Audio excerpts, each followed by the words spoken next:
The Gulf of Corinth slices deep into mainland Greece, but at its western end, it's very narrow. To avoid a 280-mile detour around the mainland of Greece, you only need to cross this small stretch of water.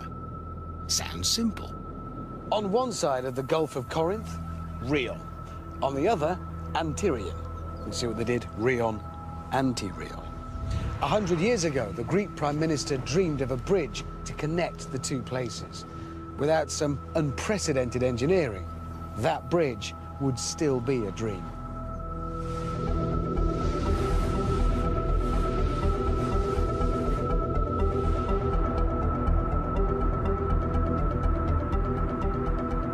Almost 3 kilometers in length, the Rion-Antirion Bridge is really long, but most incredibly, it's practically earthquake-proof.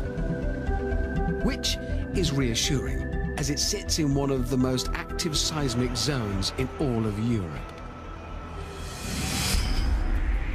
It can withstand shocks measuring 7.4 on the Richter scale, enough to completely destroy your average bridge. Back in 2008, the bridge was hit by a tremor.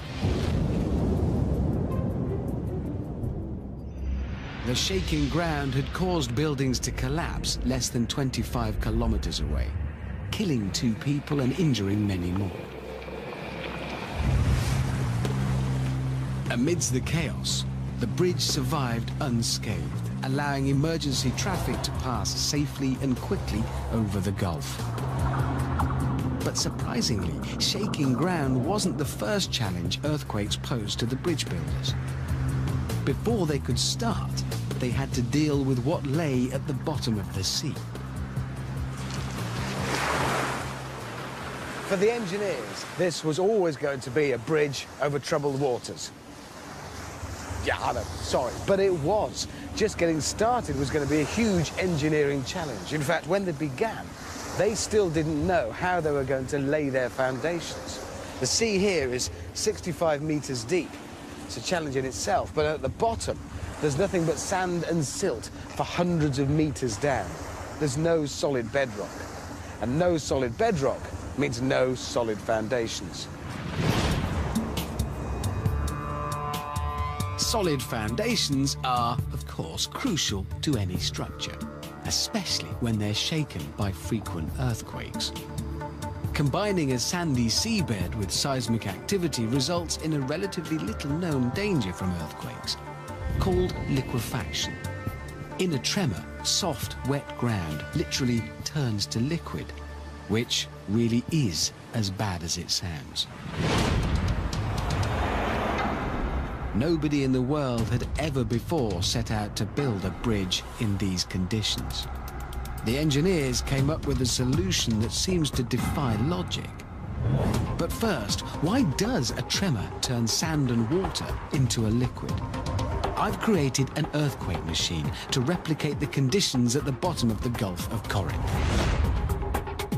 This engine is going to play the part of an earthquake.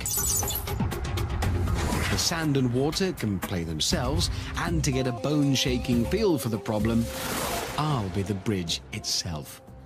If you add an earthquake to loose, wet ground, something pretty strange can happen, as I shall now demonstrate. Here we have the loose, wet ground. It's sand with water, but it's, solid enough.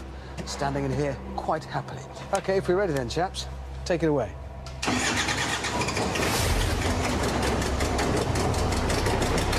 My earthquake is starting.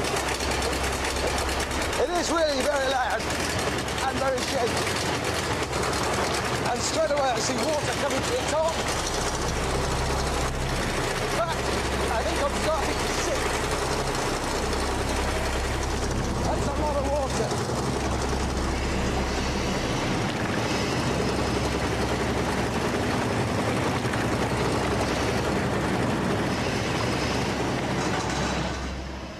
Clearly, what's happened is, apart from being deafened, I've sunk. It isn't just that the water's on the top, man. I'm in the ground. So I need to find out what's happened. And to do that, I need to get out. And that's not very easy. Okay, I am actually part of the ground now.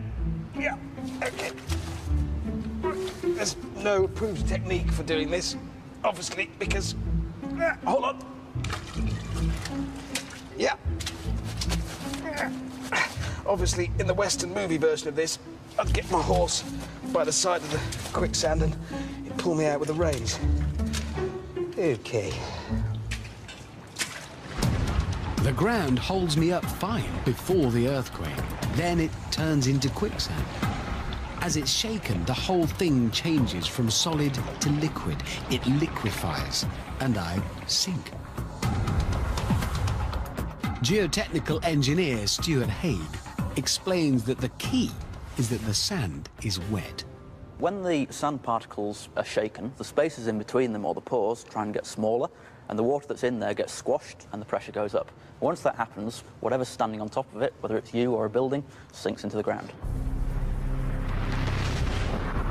Combine wet sand with seismic shocks, and it's a killer. When a huge earthquake hit Kobe Harbor, Japan, in 1995, over 6,000 people died. It measured 7.2 on the Richter scale. Sure enough, the ground was sandy and full of water. When the mix was shaken and stirred, the result was catastrophic liquefaction. Literally, the previously solid ground became liquid. Ordinarily, engineers can drain the sand to get rid of the water, or compact it so that the water is squeezed out. None of this was possible in the Gulf of Corinth. You can't drain the bottom of the sea, and there's sand to compact up to 500 meters deep, an impossible task.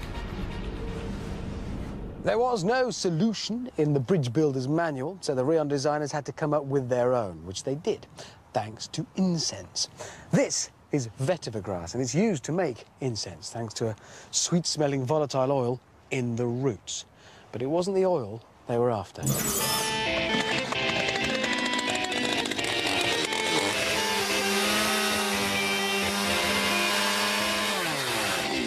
These are the roots, hanging down in here.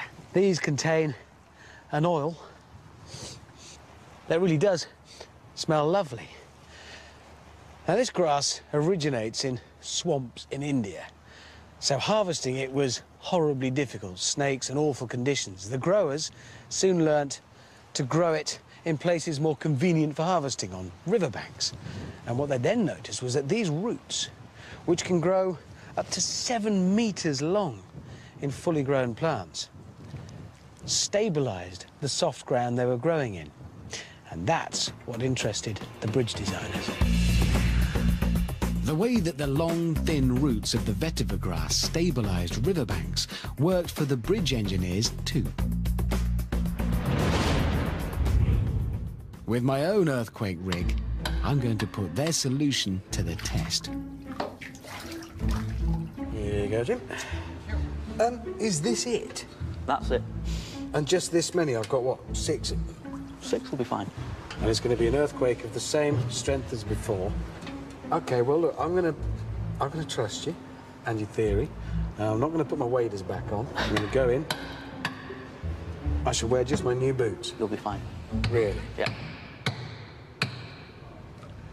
It's not that I can't sink. The rods don't actually touch the bottom of the tank. They work because they reduce movement in the sand. So they should stop my board from sinking, and my new boots should stay new. All right, let's do it. Don't ruin my new boots. Go!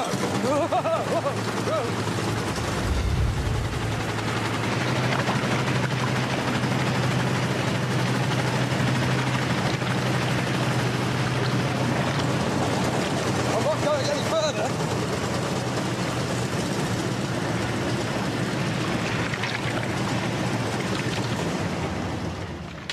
Well, after some initial settling, it does the job. And so by sinking steel rods into the seabed, the engineers managed to stabilise it. And actual vetiver grass is used to stabilise riverbanks and cliff edges across the world, from Africa to Fiji. Those long, thin roots hold the soil together. Beneath 3 of the 4 piers of the Antirio Bridge are 200 metal piles driven into the sand. They're just like my small ones in the skip, but here each pile is huge, at least 25 meters long. They still don't reach the bedrock. Even more surprising, the bridge doesn't rest on these piles. The tops of the piles are almost a meter beneath the base of the piers. But they're enough to keep the sand from liquidizing, even in an earthquake. The bridge won't sink. This solution had never been used before. Until the construction of this bridge, building on wet sand in an earthquake zone was, well, obviously a big no-no. But thanks to a fragrant gift from Mother Nature, the engineers came up smelling of roses. Well, vetiver grass. Even though the entire weight of the bridge is held up by just these 4 piers, the engineers had succeeded in keeping them from sinking into the ground in an earthquake. But as soon as they solved one problem here, another one came up. They could stop the piers from sinking in an earthquake. But how could they stop them from toppling over?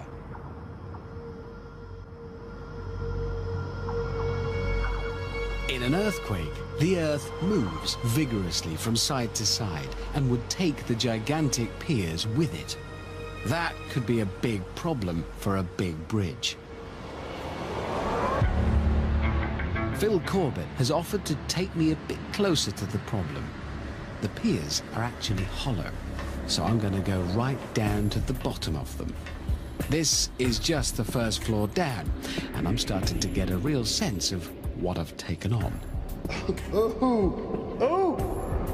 That's the centre of the Earth. It must be. Well, it is a nerve-wracking 110 meters down in total. There can't be that much further to go now, surely. And then, just when I thought I'd reached the bottom...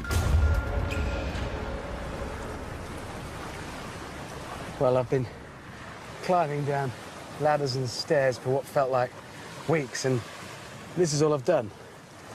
Sea level. And there's a whole lot more yet to come, because this thing goes on and on and on. Down there. 33 flights of stairs later. This is it then.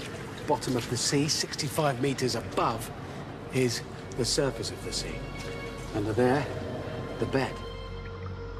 These are the biggest bridge piers of their kind in the world. This one weighs 171,000 tons, and from down here to the top, it's about 30 stories. 90 meters across at the base of this thing.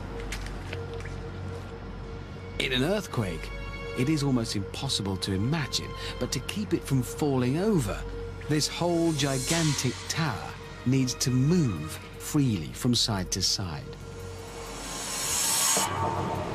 If the base got stuck, the whole thing would topple over.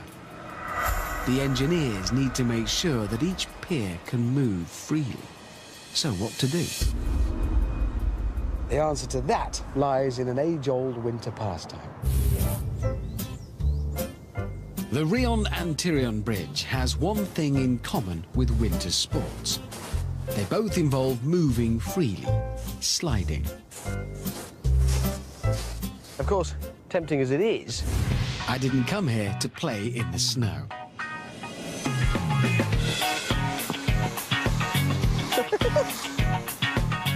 Just like a toboggan, the bridge piers have to slide freely over the sea floor, which is made of sand. But they don't slide well on sand because of their shape. To show you what I mean, this board is flat, like the bottom of the bridge pier.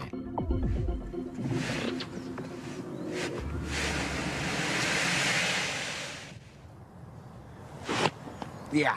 Problem is the leading edge is digging in, or towing in, as they say in the trade, and it won't go anywhere. That could have been a real problem for the Rion Bridge. Sliding down a hill of loose sand is one thing, but does a pier on the flat seabed really have the same problem? I've got myself an accurate scale model of a bridge pier. Well, give or take a few hundred meters. It's currently being supported without a problem by this ultra-smooth track of fine sand. This time, to create the effect of the ground moving sideways or laterally, the role of the earthquake will be played by a 4x4. I've also brought along Ian Price, an expert in stabilizing soils. So even though we're not at the bottom of the sea, by any means, you reckon this is a good representation of what might happen 65 metres down? Yeah, we're attempting to simulate that effect. OK. Right, so I'm going to drive away, because this is a lateral force we're talking about. It is. So we're talking about large lateral forces, Richard. Yeah. Well, this is a large lateral force. Well, I'm going to stand well clear. OK, I'm going to create an earthquake. Start.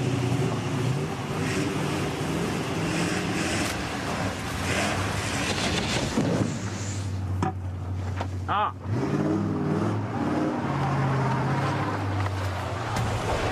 My pier fell over. So this is the towing in you're talking about? That's right, that's right. Why did it fall and why didn't it just keep following me? Because the weight overcame the ability of the sand to support the structure. In an earthquake, the piers of the Rion Bridge would be pushed sideways, like this. As it moves, the leading edge puts more pressure on the sand beneath it, until it's more than the sand can support. It digs or tows in, and then it topples over. Really not what you want. So the key is how much pressure from the leading edge a material can support. In winter sports, the solution is simple. Take away the leading edge altogether. Make your skis, snowboard or toboggan curl up at the front.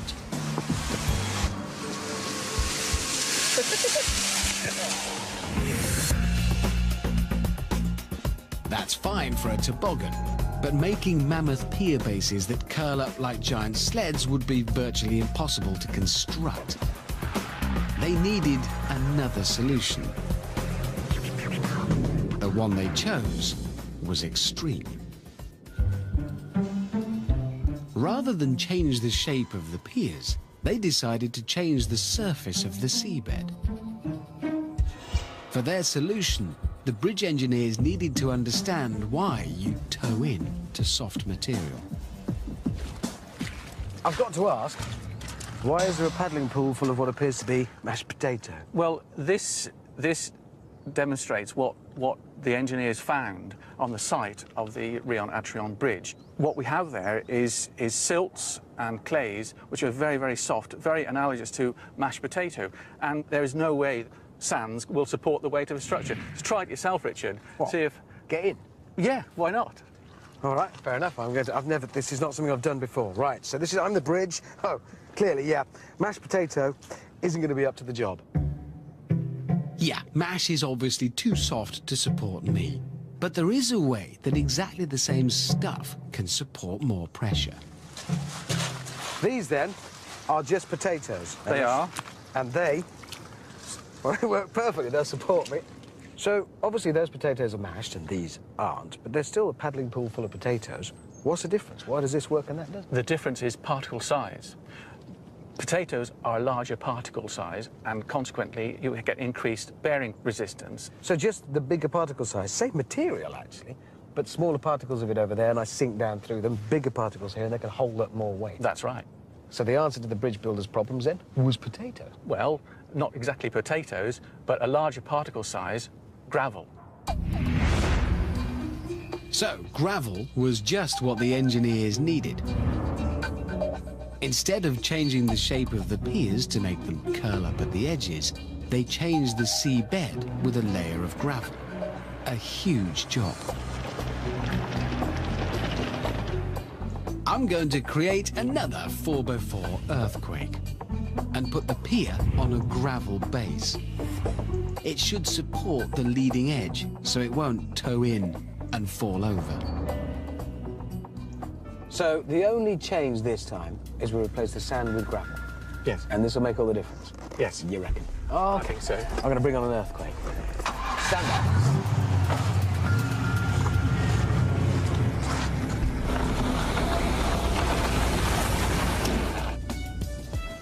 That made all the difference. It did. So it does work. Clearly then the answer for the engineers was to build their bridge on unmashed potatoes. Well, no, gravel. At the bottom of the Gulf of Corinth, the Rion Bridge rests on a thick layer of gravel above the steel rods. This allows the bridge piers to slide from side to side without digging or towing in. They used enough gravel on the seabed beneath the Rion Antirion Bridge to cover 2 football pitches, 3 meters deep. These massive piers are amazing. They stand strong, but without being fixed to the seabed, so they can move and withstand earthquakes. And they are massive, 90 meters across at the base, the biggest in the world. So, all the engineers had to do now was link these super piers together, and they built themselves a bridge. Simple. The piers really are awesome. But they're obviously only part of the story. Their purpose is to hold up the bridge deck, which is what it's all about. A trip to Antirion for the people of Rion used to mean a 40-minute ferry journey. The bridge has turned that into a 7-minute drive. It really has transformed the lives of people on the northern and southern coasts, becoming just part of their everyday ritual. On a normal day, 12,000 cars might use it. On a busy day, that could rise to 30,000. That's a lot of traffic. So the bridge deck has 4 lanes as well as 2 safety lanes that run for almost 3 kilometers in each direction. It's mammoth. And if the engineers fixed it to any of the piers, and those piers then moved in an earthquake, which the gravel allows them to do, it could buckle or break. Not good.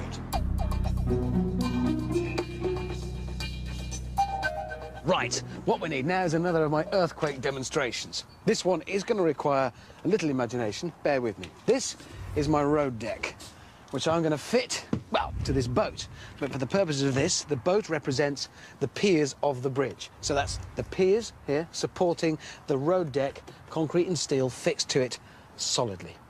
Now we're going to have an earthquake. For that I need muscle, so I'm going to break out the Herefordshire Special Ballet Squad. In you come then, lads, please, come on. Right, I got a bit of muscle to make the earthquake. I'm going to be the traffic on the road deck, fixed solidly to the piers. So, getting into place. I'm the traffic on the deck. Oh no, I hope there isn't an earthquake shortly. Go on, let's let it rip.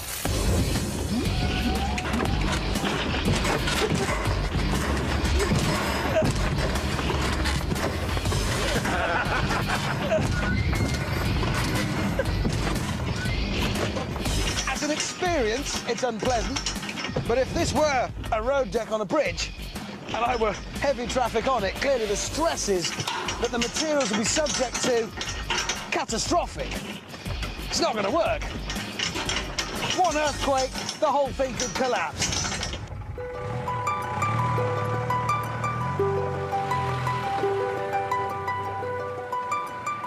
To save the bridge deck from the violent and chaotic movements of an earthquake, the engineers needed to build it in a way that allowed it to move independently of the piers, which is where sailors and their sleeping arrangements come in. Christopher Columbus first encountered hammocks in South America, and he brought them back to Europe. And early sailors very quickly discovered they were quite handy things for making life more bearable on board. Because, well, ships weren't the most sophisticated of devices then. Things could get pretty rough. But no matter how rough the seas, the hammock would isolate them from the movements of the ship and make life just about bearable. They didn't know it, but in fact a hammock is, well, it's a kind of pendulum.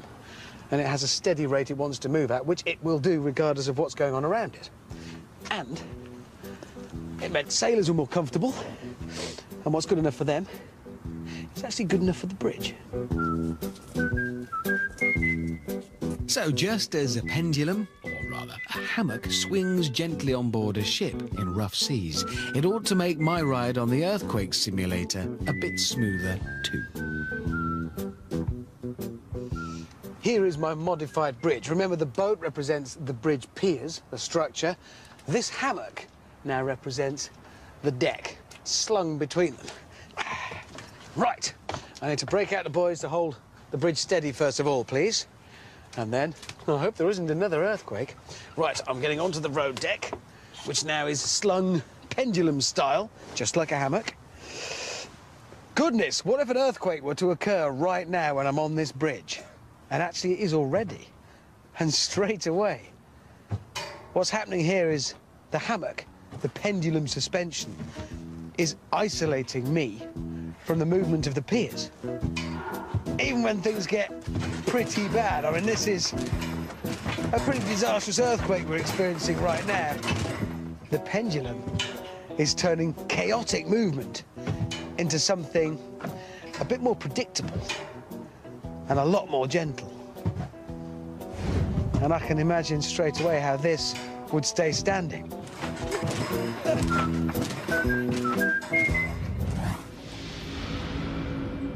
The Rion engineers borrowed that same pendulum principle to help earthquake-proof their bridge. Just like a hammock, the deck of the Rion Bridge is fully suspended from the top of the piers. It's unique in all the world. Incredibly, as the piers move in an earthquake, the deck swings independently. It seemed yet again the engineers had tamed the earthquake, but their free-swinging solution might itself have created a problem. So our bridge, thanks to its hammock pendulum principle, can move about independently of the Earth. Of course, if the earthquake gets really bad, at some point, there's the danger that the bridge itself is going to hit the piers that are there to support it. And that could be catastrophic. The deck can swing freely, but if it swings too far in either direction, it would smash into one of the 4 thin arms of the piers. That's 75,000 tons of road hitting the concrete. A big moving mass, and it could destroy the bridge. The engineers couldn't allow it to happen. But once an object as big as the road deck starts moving, it takes something extraordinary to stop it. Enter the viscous damper, an ultra-powerful braking system.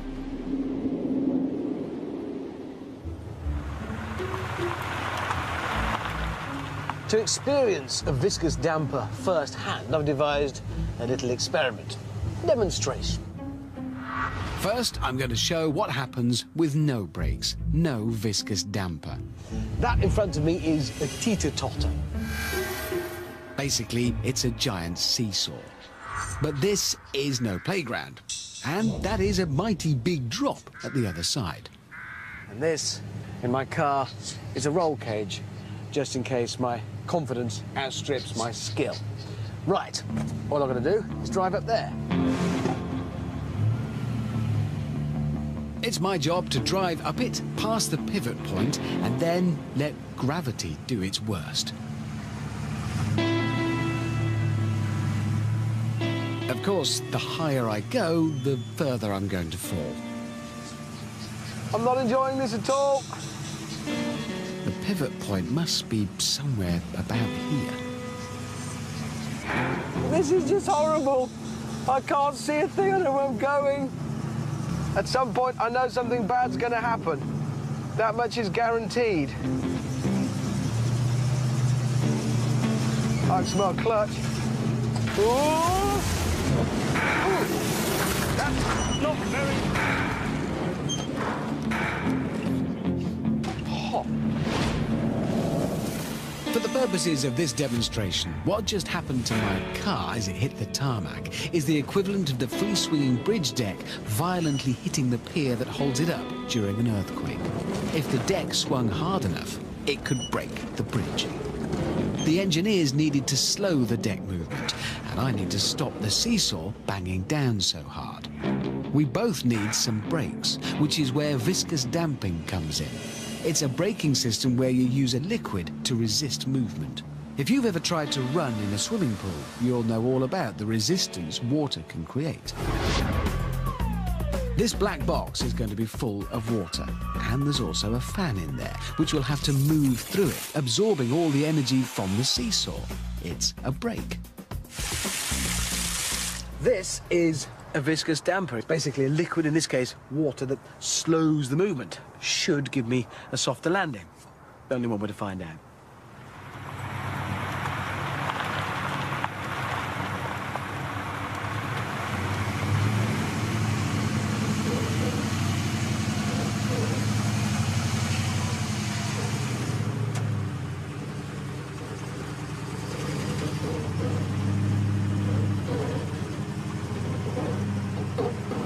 Okay.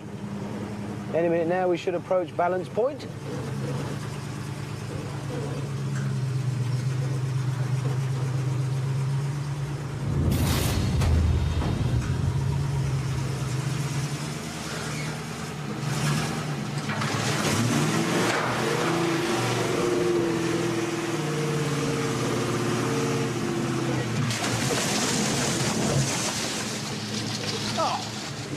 Oh, this is lovely.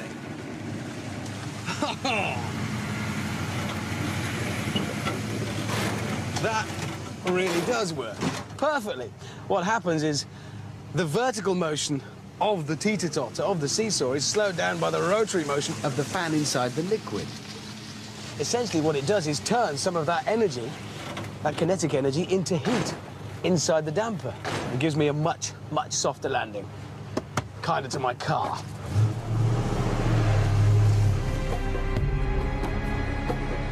Viscous dampers are used all over the place to soften movement. These planes are coming in to land on an aircraft carrier in the middle of the ocean. They approach at over 200 kilometers an hour, but they can stop in such short distances thanks to viscous dampers that are attached to the catch wires stretched across the runway. And the bridge is fitted with its own incredible liquid safety system. These things that look like pistons are the viscous dampers, and they're just like my system, in principle. This footage shows the dampers being tested. Instead of a fan spinning in water, a piston has to move through oil, which is much thicker, more viscous than water, so it offers much more resistance to movement. In infrared, you can see it heating up. So the liquid is turning all that kinetic energy, that movement, into heat. The viscous dampers on the bridge are the biggest in the world.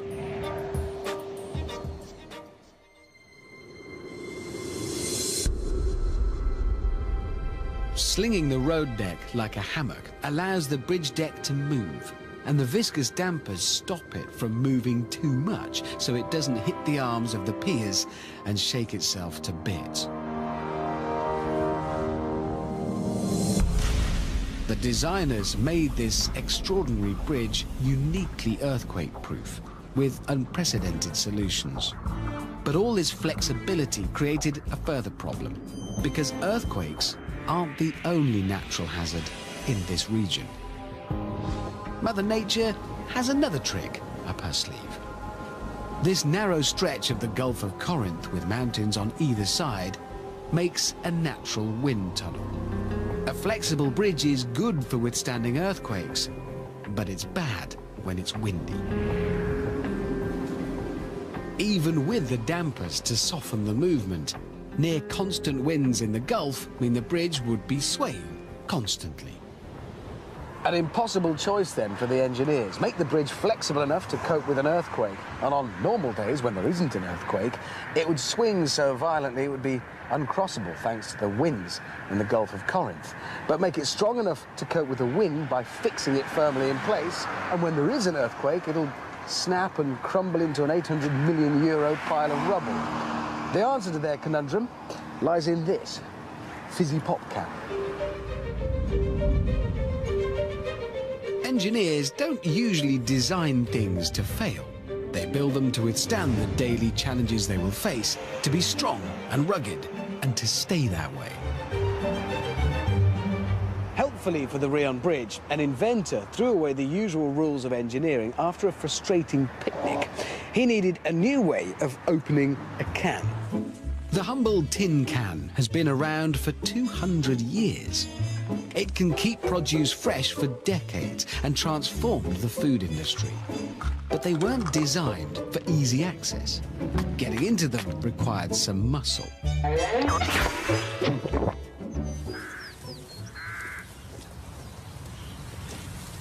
That changed when inventor Ermal Fraze came up with a new way of opening them, which revolutionized cans and protects the Rion Bridge. Yep, this is a real picnic, just on my own. Ermal Fraze found himself on a picnic with a canned drink. But someone had forgotten to pack the can opener. Being a resourceful sort of chap, he managed to wrestle it open on his car bumper, but that took all the chrome off the bumper. So he went away and thought about the problem, and he devised the pull tab, precursor to today's stay tab. This weak section here is designed to be strong enough to keep the fizzy drink contained within, but weak enough so that by hand, without any sort of machine, you can just rip it open. This has to fail at a set limit. It has to fail predictably. Oh, yeah. And it does. I've made a bit of a mess of my picnic, though. In the right place, making something fail predictably can be the difference between life and death. For instance, you might recently have reorganised your workshop and tidied away a load of cardboard boxes into a corner and then inexplicably soaked them in petrol for some reason, and then decided to catch up on that bit of angle grinding you've been meaning to get to for so long.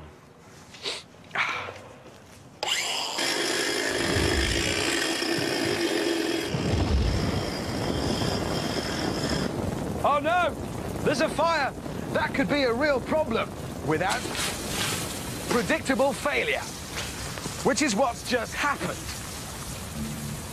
This is a sprinkler system. I installed it myself, which is fortunate because I've forgotten where I put the fire extinguisher. It's pretty much exactly the same as a sprinkler system you'll find in schools and buildings across the world, but it's a lot uglier, but it works in exactly the same way.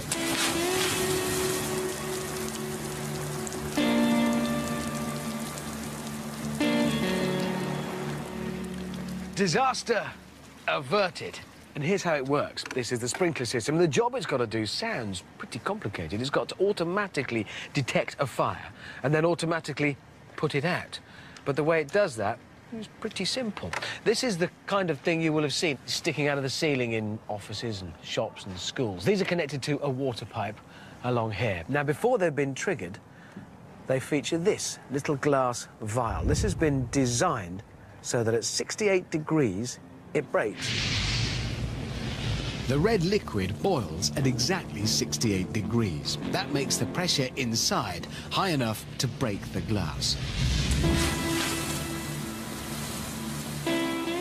That's the predictable failure. They can predict 68 degrees, that goes. When that happens, that falls away, and it opens up the hole here, so the water can just flood out, hit that disc, and form the sprinkler effect, putting the fire out automatically. And it's all thanks to a predictable failure in there. Engineers have adopted the pop can principle of predictable failure all over the place to help us go about our daily lives safely. Think circuit breakers, such as fuses that cut out when electrical circuits overload, or car airbags that inflate in an accident. Life goes on normally, but we're protected the moment something changes.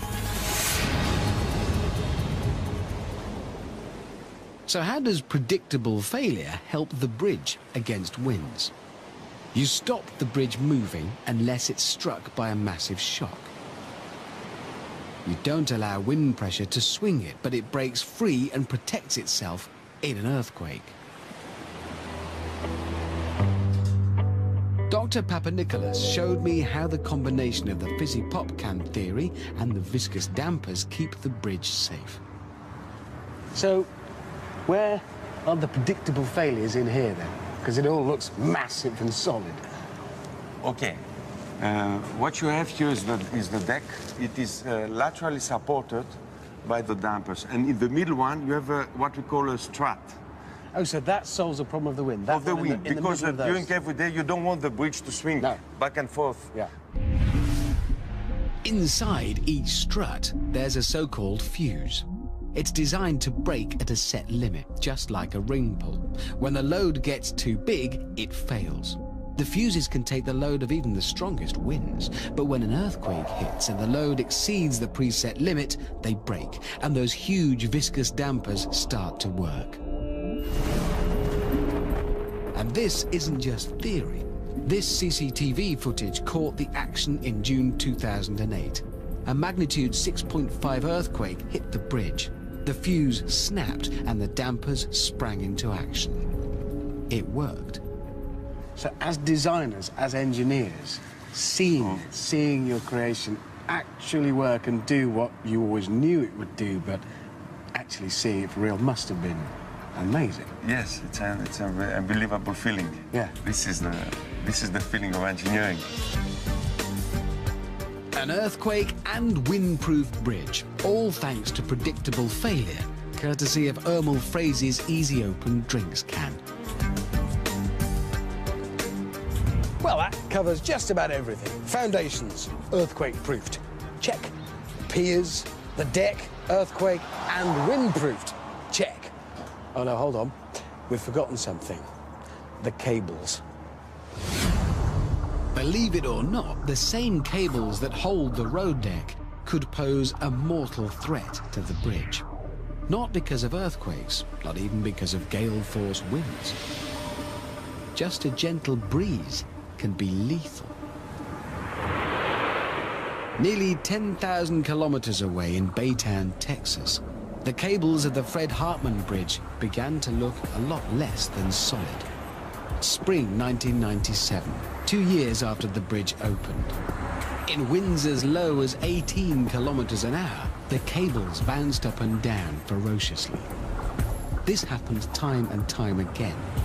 The structure suffered 100 separate stress failures, which could have been disastrous. Fortunately, the Texas Department of Transportation had been alerted and fixed it by tying all the cables together, holding each other down. The same conditions that threatened the Fred Hartman Bridge are a risk to any lightweight, round metal structure, such as a cable, a tower, or a chimney. The Emily Moore TV mast in Yorkshire, England, was constructed in 1964, one of a new generation of lightweight structures built of metal rather than brick. In 1969, in light winds, the tower collapsed without warning. Ice buildup was blamed initially, but British aerodynamicist Kit Scruton knew it was due to a bizarre aerodynamic effect. It's called vortex shedding, and it's nowhere near as difficult to understand as it sounds like it's going to be. To demonstrate, I've got a fan and that metal pole over there. So, let's make it a windy day.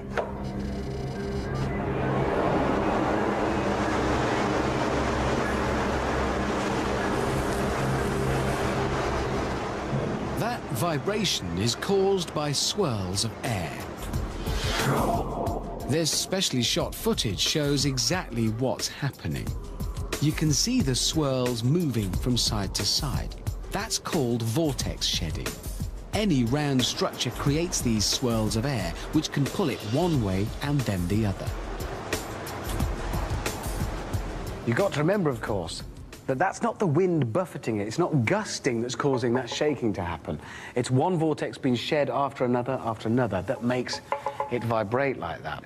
And a further problem there is if this goes on long enough, shaking and shaking and shaking, the metal itself will fatigue.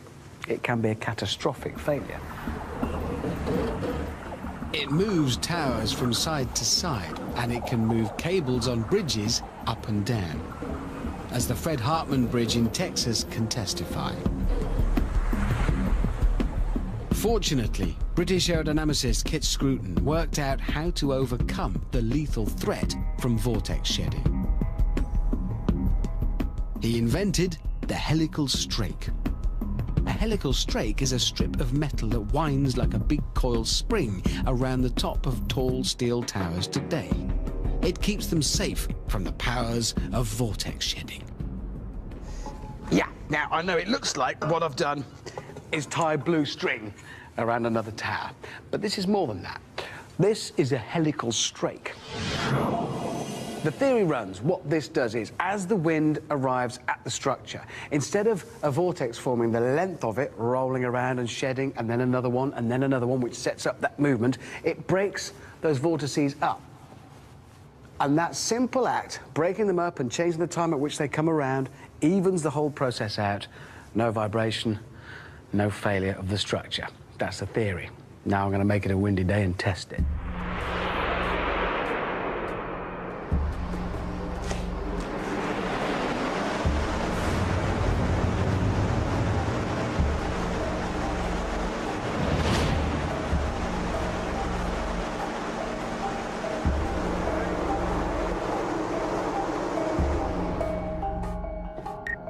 So my blue string, helical strake, works.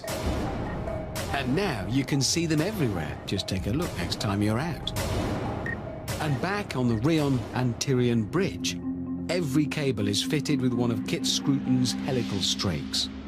They break up the wind hitting the cables to protect the bridge from vortex shedding.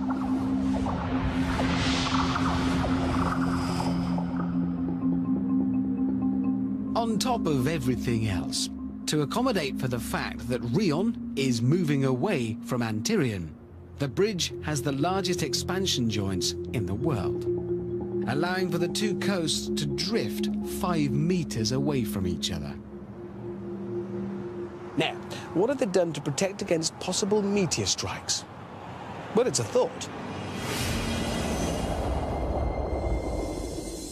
The Antirio bridge achieved what was previously impossible.